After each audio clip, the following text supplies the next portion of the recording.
If you happen to get a chance to chat with them, they would say that the farm is their beloved place. They treat it like their second family, their community, and a gathering place to grow and share food and knowledge and friendships. So that's how our local residents define what Black Creek Community Farm is. Welcome to the Food Garden Life Show. We think that growing and cooking together builds families and builds communities. Our goal is to inspire and inform with stories and ideas about gardening, food, and people, and we give gardeners permission and confidence to challenge the rules. Brought to you by Emma and Stephen Biggs. Thanks for hanging out with us today.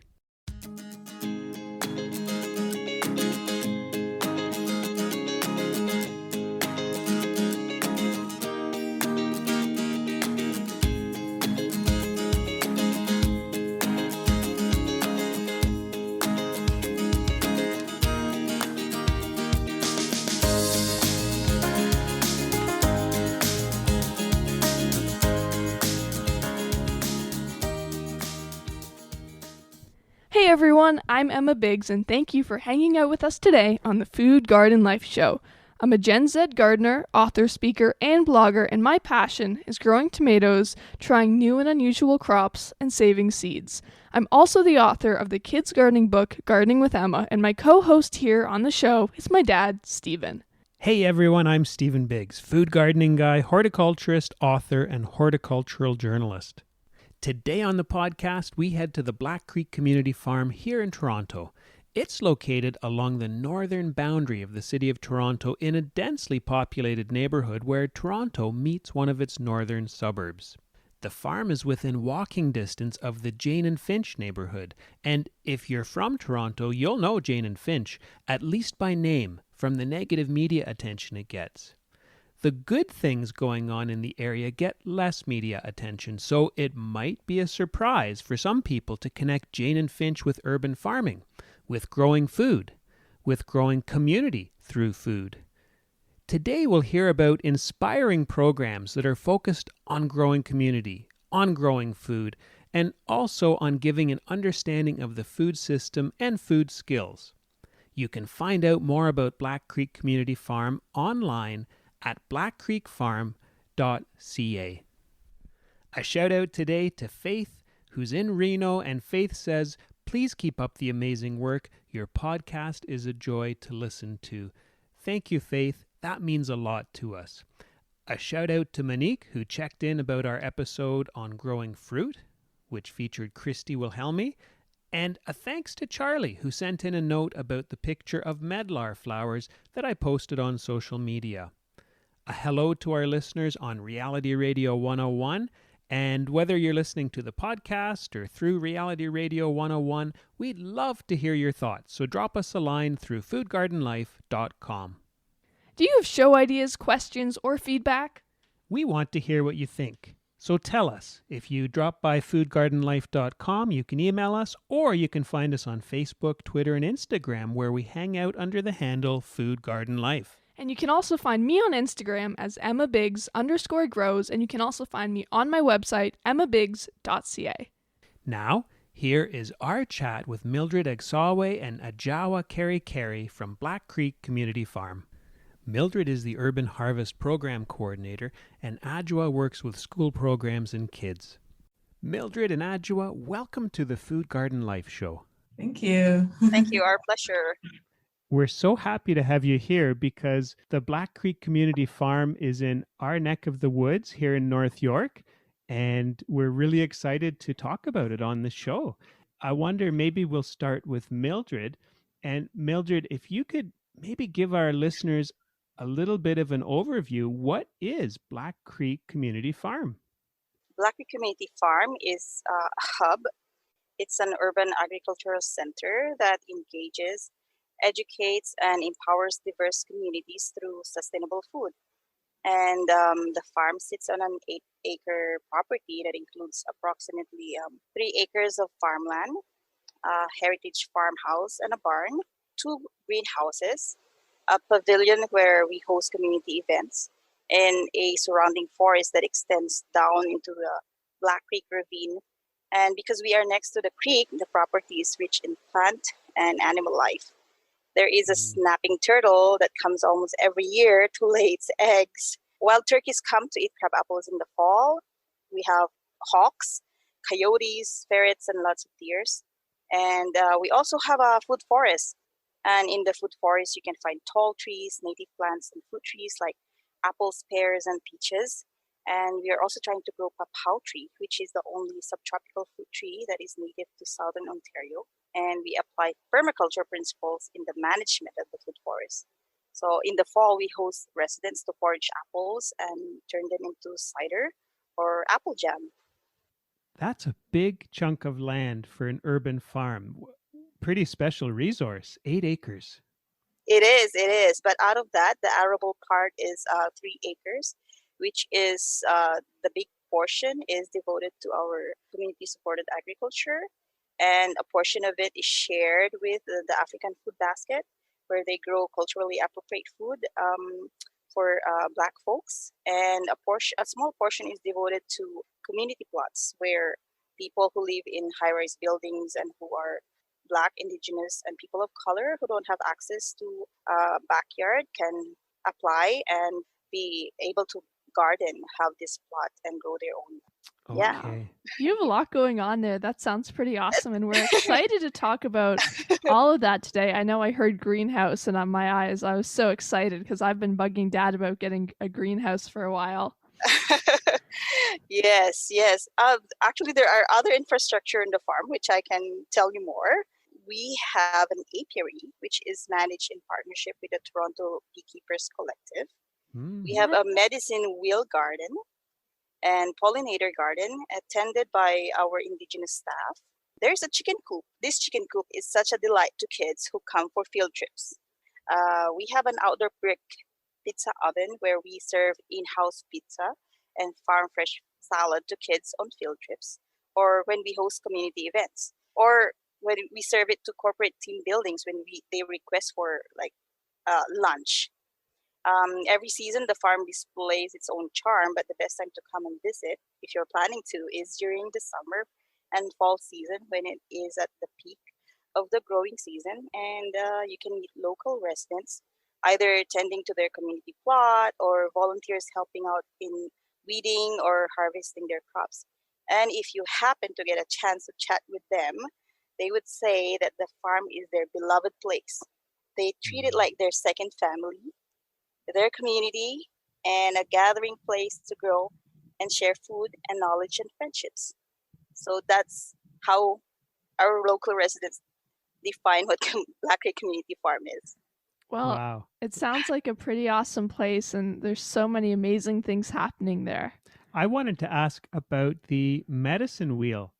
This Aha. is new to me. What is it? So a medicine wheel garden is actually like our indigenous people. They have native plants, and it's represented in this medicine wheel. So it has like a quadrant where they have cedar. Cedar is important to the culture of indigenous people. Cedar, sweetgrass, strawberry. So basically, we have an indigenous staff who tends to this garden. So we are trying to build like a sort of an allyship, and we're trying to like reach out and build this connection with indigenous people. So we started with one staff, and then from there we started to have host programming. There's Sweetgrass Collective, where they actually use a portion of our farm and planted a Three Sisters Garden. And so Three Sisters Garden, maybe you know about it, where they grow corn, squash, and beans. So these three benefit from each other. So you have the corn where the beans like use it as a trellis to grow, the squash where you use it as like mulch or to retain moisture on the ground, and the beans where it supplies nitrogen for the whole plant. And at the end of it, they hosted a food sharing, like a harvest festival, a harvest event. And that the farm is thought of as a beloved place by people who use it. That speaks volumes. That's exciting. But that makes me wonder how, with so many things going on at the farm, how is it run? What does that look like? There's so many different pieces you've talked about. It is. We are such a small number, but of staff. But when it's run, it's like a big team. Basically, Black Creek Community Farm has operated as a startup, social enterprise, nonprofit organization where our focus is on improving food security, reducing social isolation, and improving employment and hands-on learning experiences. So we have hired staff, mostly Black, Indigenous, people of color, who coordinate the different programs at the farm. We have 6 staff, and it expands to 15 during the growing season. And we are funded through grants, private donors, and foundations, and program partnership with the City of Toronto, like the Urban Harvest Program. So there's so few of you, but you're doing something that's so big and so amazing and impacting so many people. It's pretty awesome. Yes, yes. I think when you do something from the heart, when you're just passionate about what you do, I think you can do like big things. And it's for the community. And I'm just privileged to be working with people at the farm where, it's their passion to serve the community. Well, let's take a second to step back in time and talk a little bit about the history of Black Creek Community Farm and how it's evolved. Black Creek Farm was founded in 2012 by Everdale Environmental Learning Center, Food Share, and African Food Basket. You can't talk about Black Creek Farm without talking about the surrounding community. So as a background, in the 1960s, there was a rapid rise of immigrants coming to Toronto, and the Black Creek, Jane and Finch area was designed to house the mass number of immigrants coming to the city. So the government hastily constructed community housing. Access to food stores are far and not walkable. The urban plan for the community was not good. So over the years, social problems arose from this densely concentrated low-income neighborhood. There was no social support and investment in infrastructure in the community. So the problems just got worse. So there's food insecurity, health problems, diabetes, there's drug crimes, gun violence, racial injustice. And so close to this very dense and poorly planned community, we have a big chunk of land that has now become the Black Creek Community Farm. Exactly. So this is actually managed by the Toronto Region Conservation Area. It's a protected area because it's next to the waterway. And the grassroots leaders in the Jane and Finch community gathered together through lots of community consultations. They put out the proposal, and in 2012, it was founded. And so at the farm, you run a lot of programs. There's so much going on. Could you tell us a little bit about some of the programs that are happening? So some of the programs that happens, we have the market garden, which we run. We call it Harvest Share. So it's basically a community-supported agriculture where you pay in advance for a full season of farm-grown produce. So each week you come to pick up your share of the harvest. And we have a sliding scale pricing to accommodate and subsidize people with low income. So that's one. And we have also seniors program. It's a very critical program where we are able to engage seniors, bring them into the farm, especially pre-COVID. They love coming to the farm because that's their source of social life. They meet their friends. They tend the garden. They get engaged. They cook together, share the food together. They even like do some exercise and also like some painting, some arts. So they get a lot of these engagements. So in a way, you're trying to like prevent social isolation, which is a big thing in communities here in Canada. So much more than just a garden. And another one actually is we also have the community plots. Like I mentioned before, we have 16 of them. A lot of the families are involved actually in coming to tend their community plots. So it's very interesting to see when they bring their kids along because they help water the plants, they help weed, and they take ownership actually. One time I was visiting the plot, and the one boy was so proud. Like he said, "Oh, I am gardening. I planted this," and so there's such pride in them, and at such a young age, it's very important for them to connect with the food.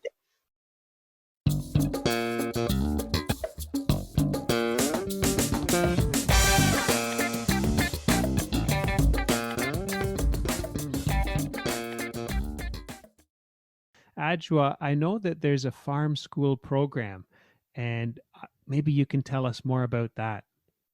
Yeah, absolutely. So, yeah, the farm school program is great. It's basically just education centered around like anything to do with like farming, with gardening, with plants, sometimes even more sciencey things. So, it just really tries to incorporate all that education as well as a really big like social justice, food justice topic covering as well. And what does that look like? Is it taking place on site? Is it taking place in local schools, or a bit of both? Yeah, so a bit of both. Like currently, it's all virtual. So we do a lot of virtual workshops. We do lots for community. We do some for the youth. We do some for seniors. And then we also partner with schools and we go into the classrooms and just talk a little bit about food and where food comes from. And, people are interested more in the justice aspect. We talk a little bit about the justice aspect of food as well, because that's like a huge one. And when you go into schools and you're talking to people, how much do people usually know about food justice or even growing food? I think definitely with the pandemic, people have taken more time to really think about everything around them a little bit more. So I was surprised. There's like quite a like strong knowledge of food justice now, and I think a lot of people leave knowing how they can get involved and how like local these things are. They don't want to really have to reach out to like some places in the States or whatever. Like everything is here, like in your backyard. If you want to volunteer, if you want to join like a cool gardening group, if you want to pick fruit off trees, if you just want to chat with a bunch of people that are passionate about the topics you are, it really just involves all of that right in your backyard. Nice. And now with everything that's going on, when you can't physically be there picking things off trees in many cases or planting, getting your hands in the dirt, how are you adapting to doing it all online? I'm just really trying to make it, more engaging, especially for like the younger kids, is the attention span is really small, right? So it's really just focusing on things more like, bugs and weird animals or weird looking plants or creepy crawlies, things that make them like, ooh, like what is this odd thing? And worms, like kids love worms. And then also just like adapting the content so that it's not so kind of like someone's just speaking at you for an hour. It's very interactive and people share like gardening tips or people share what they foraged. People share their favorite types of, plants. So yeah, just trying to make it as interactive as possible because I think everybody likes a friend during this time.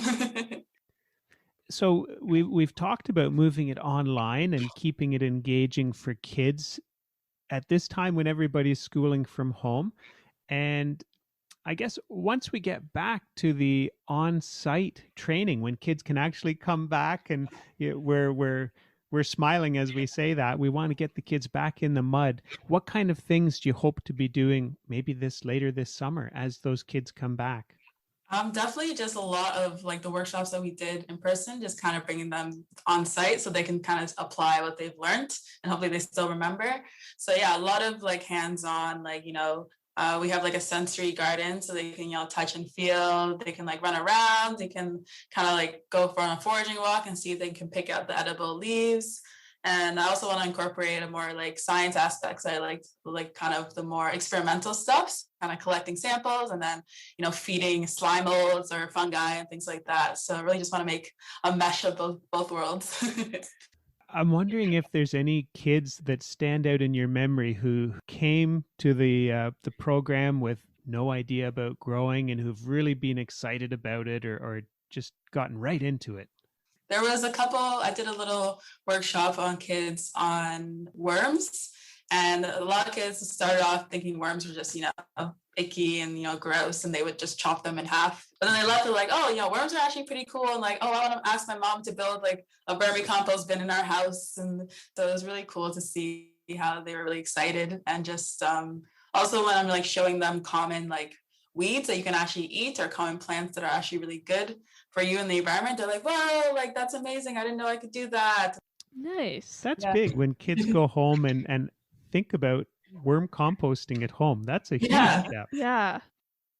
Mildred, I wanted to jump back to something that I think you're involved in, which is the Urban Harvest program. Can you tell us about that? Yeah, so I'm fortunate to be running the Urban Harvest program. This is the fourth year that we are running it. And basically, it's a partnership between the farm and the city of Toronto. The aim is to build a culture of waste reduction, reuse, sharing, and repairing in Toronto. So, Urban Harvest is focused on helping reduce food waste, build resilient food practices, and increase food access. We do surplus collection where we collect from backyard in the neighborhood. They donate their surplus that they grow, and we redistribute this to 6 local food banks. So over the years, we range from like 3,000 to 4,000 pounds of surplus that are redistributed, and they're very, very happy because, as we all know, food banks, they have like shelf stable items like canned goods or packaged goods, and they appreciate so much when they get this fresh produce. Alongside the collection and redistribution of surplus, we also have cooking and food preservation workshops that we run almost year round. This helps people to just develop some skills in cooking or preserving food that they produce in their garden, and it's a lot of it, so they can like consume it and enjoy it later when harvest season is over. And also the program acts as a capacity building tool. That means like we have a train the trainer program where we develop leaders to become facilitators of the workshops, and they get honorarium for that. So we have a mix of like seniors, middle age, and young adults who we trained. We piloted one in 2019, and we graduated like at least 10 of them. And up to now, there's 9 of them that are continuing on and helping out facilitate these workshops. So, Wow. yes. So you're scaling. You can scale up by having your graduates take over and start training. Exactly. So I don't have to do all the job. Yeah. Yeah, and when you have the facilitators actually lead, people connect more.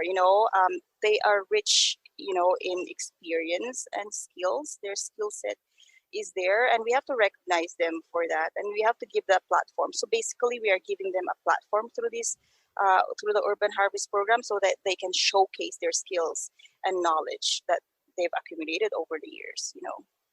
Mildred, how did you first get involved with the Black Creek Community Farm? So prior to getting hired as coordinator for Urban Harvest in 2018, I volunteered for about a year in 2017, where I helped in the seniors program, farm school, market garden, youth. It's like I circulated around. And then I started the Moms Gardening program through a small grant. Being out of job and a full-time mom for 4 years, I found it very challenging to get back into the workforce. So I took inventory of my skills and my background and my network and how I could use them. I have a degree in biology back in the Philippines, so I thought of building on it by taking up horticulture apprenticeship at Humber College. I Oh, worked for a season in the landscaping industry in 2009, but then I realized I didn't want to grow plants for big mansion houses where it serves only a few. But more importantly, I wanted to grow plants for food for the community. I wanted to do urban gardening, but I did not know about Black Creek Community Farm until 2016. In fact, it's just like 1.5 kilometers away from my house. So when I started donating surplus apples and vegetables I grew in my backyard to a program run by the Toronto Region Conservation Area, so I realized I love to grow food, preserve food, and engage the community. So in 2019, I had the opportunity to be the coordinator of the Urban Harvest program.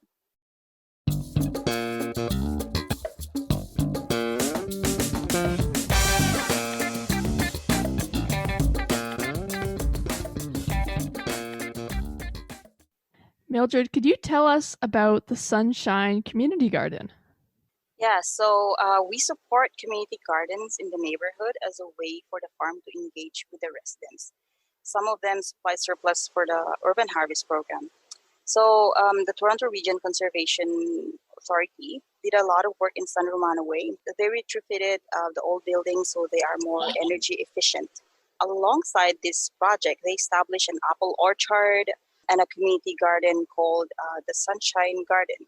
So this San Romano Way group of buildings is actually located in the northeast corner of Jane and Finch. So it's strategically located, and it's a very good showcase to show that, hey, there's something good happening in the community. So we work with three of their grassroots leaders who reside in the building in supporting the garden and host preservation workshops on site. We equip their community kitchen with tools they can access to whenever they want to do their own preservation as a group. And we also do it together and share new recipes or skills so they can learn new preservation methods. You see, growing food is a great connector for people.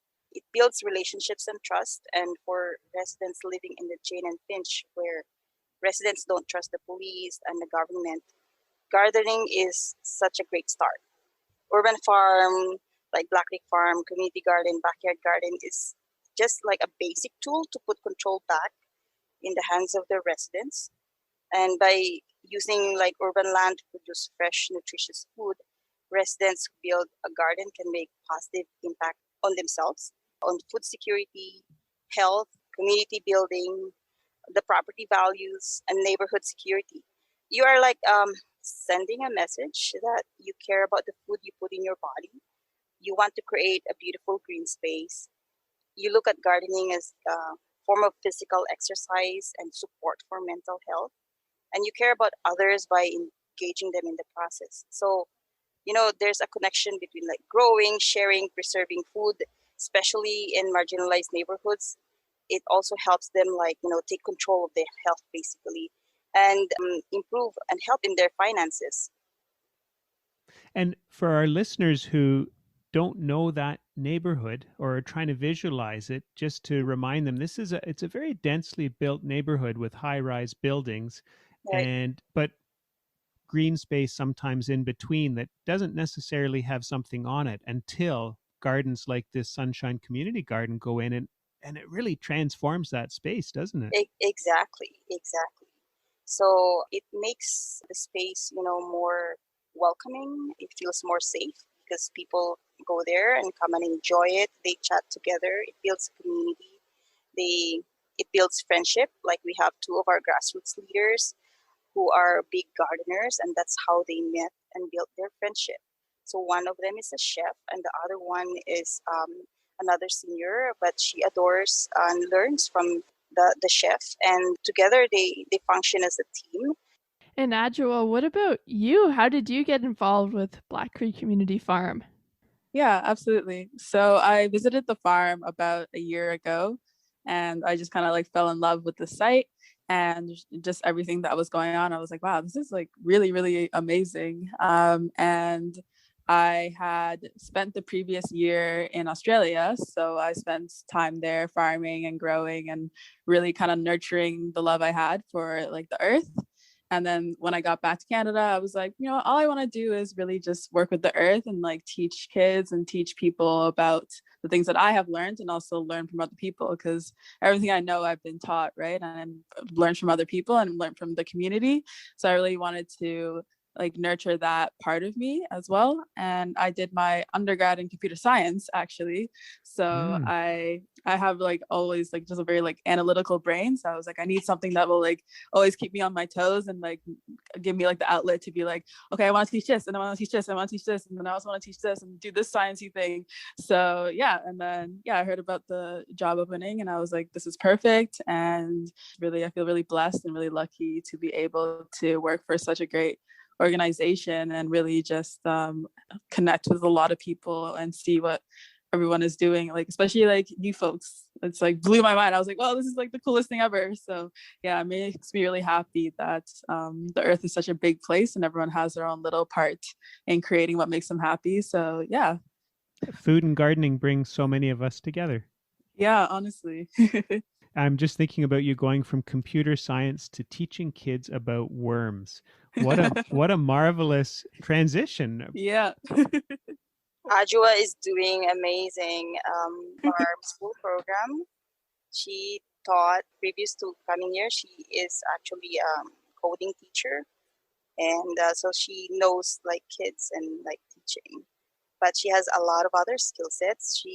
She knows a lot about mushrooms, so we are Oh. benefit from a lot of her experience and skills, and that shows in all the programming that she runs, and the way they engage people on social media, because it's very important to engage people, especially during the pandemic. Before we wrap up today, I wonder if you could each share a tip about what people can do to mobilize in their communities and take a chunk of land like the Black Creek Community Farm and create a space that brings people together around food and gardening. What would be a tip that you can share for people who want to get started? It's important to connect with grassroots leaders or organizations who are doing a similar mission, and that could lead you to like resources. It's very important to be part of the network. Like for me, the way I got to know and be involved and volunteer and like work is because I got to know the farm.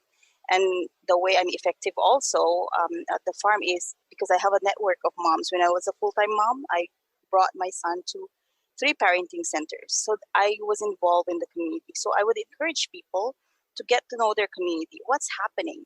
What are people passionate about? And then you can start somewhere. You don't have to like research everything, but start with where you are passionate about and ask questions, ask a lot of questions. Visit some community gardens and ask how they started it. And that is your like first step. Nice. And Adjoa, what about you? Do you have a top tip for people who want to do something similar to Black Creek in their neighborhoods? Yeah, just kind of bouncing off what Mildred said. It was like a great answer. Yeah, same thing. Just find a community. Also, just maybe just see what you yourself are really passionate about, and then go from there. Everything that anybody likes about the earth or about growing, there's always like 10 other people who really like the same thing, no matter how like niche it is. So go from there and then see if you have anyone in your community interested. And if not, maybe call out and see if you can get a group of people that are interested and maybe start a new tomato thing or breed a new type of cucumber, things like that. I think, yeah, people always want community and people always seek community. So I think community is the biggest way to get something started. Well, that's awesome. And you're both so passionate, and it really shows. And for listeners who can't see you, I know that they can hear all that passion in your voice. So thank you so much for joining us today and telling us all about Black Creek Community Farm. And before we wrap up, too, we wanted to ask, how can people find you? Direct us to website, social media, where people can connect and see what you're doing. You can reach us at blackcreekfarm.ca. We have our social media, Facebook and Instagram as well, and Twitter. So you can find all the links on our website. As I said, we rely on grants and funds from donors. We did an initiative during the pandemic. We started to run an emergency food box program. So to help that continue on and to help continue the work that we do as a whole organization, we would appreciate donations. blackcreekfarm.ca. We'll put that in the show notes. And Mildred and Adjoa, thank you so much for joining us today and telling us all about Black Creek Community Farm and the great work that's going on there. Thank you for having us. Thank you for having us. That was our chat with Mildred Agsawe and Adjoa Carey from Black Creek Community Farm. And you can find Black Creek Community Farm online at blackcreekfarm.ca. What did you think? There were a couple of comments that really struck me. One, growing food is a great connector for people. It builds relationships and trust. And I love this because no matter where we're from, we all eat. And it's a way that we can come together to get to know each other. The other comment that struck me was, an urban farm is like a basic tool to put control back in the hands of the residents. Beautiful. I was also interested to hear about the seniors programs and how the farm helps reduce social isolation. So often on this show, we've spoken with people who are creating opportunities for young people to grow food, and it's easy to forget the joy of gardening and the social opportunities that it brings for seniors. As we wrap up today's episode, I'm thinking about what Mildred said about growing food being a way for people to connect. My neighbor Joe loves to grow food, and I will hear neighbors mention the greens and the tomatoes that Joe dropped off for them. And I think about the tender yellow beans that he drops off for me because he knows they're a favorite of mine. In an age where devices make it easy to disconnect from our surroundings, gardening and growing and sharing food is such a great way to connect. If this episode piqued your interest in the power of urban farms to create change and to create community, you might like the April 2020 episode where we speak with Michael Abelman, the co-founder and director of Soul Food Street Farms in Vancouver. The Food Garden Life Show is a labor of love for Emma and me. Our goal is to inspire and inform with stories and ideas about gardening, food, and people. We give gardeners permission and confidence to challenge the rules. We can all make a difference in the world. What we eat and what we grow is one way that we can make a difference. If you're a fan, please click follow or subscribe wherever you get your podcast because it really makes a difference in how we are ranked. The podcast is back next Thursday, and next Thursday we're hanging out here in Toronto talking to a physiotherapist at a long-term care home who is gardening with the residents. You're listening to the Food Garden Life Show. I'm Stephen Biggs. And I'm Emma Biggs. Thanks for tuning in.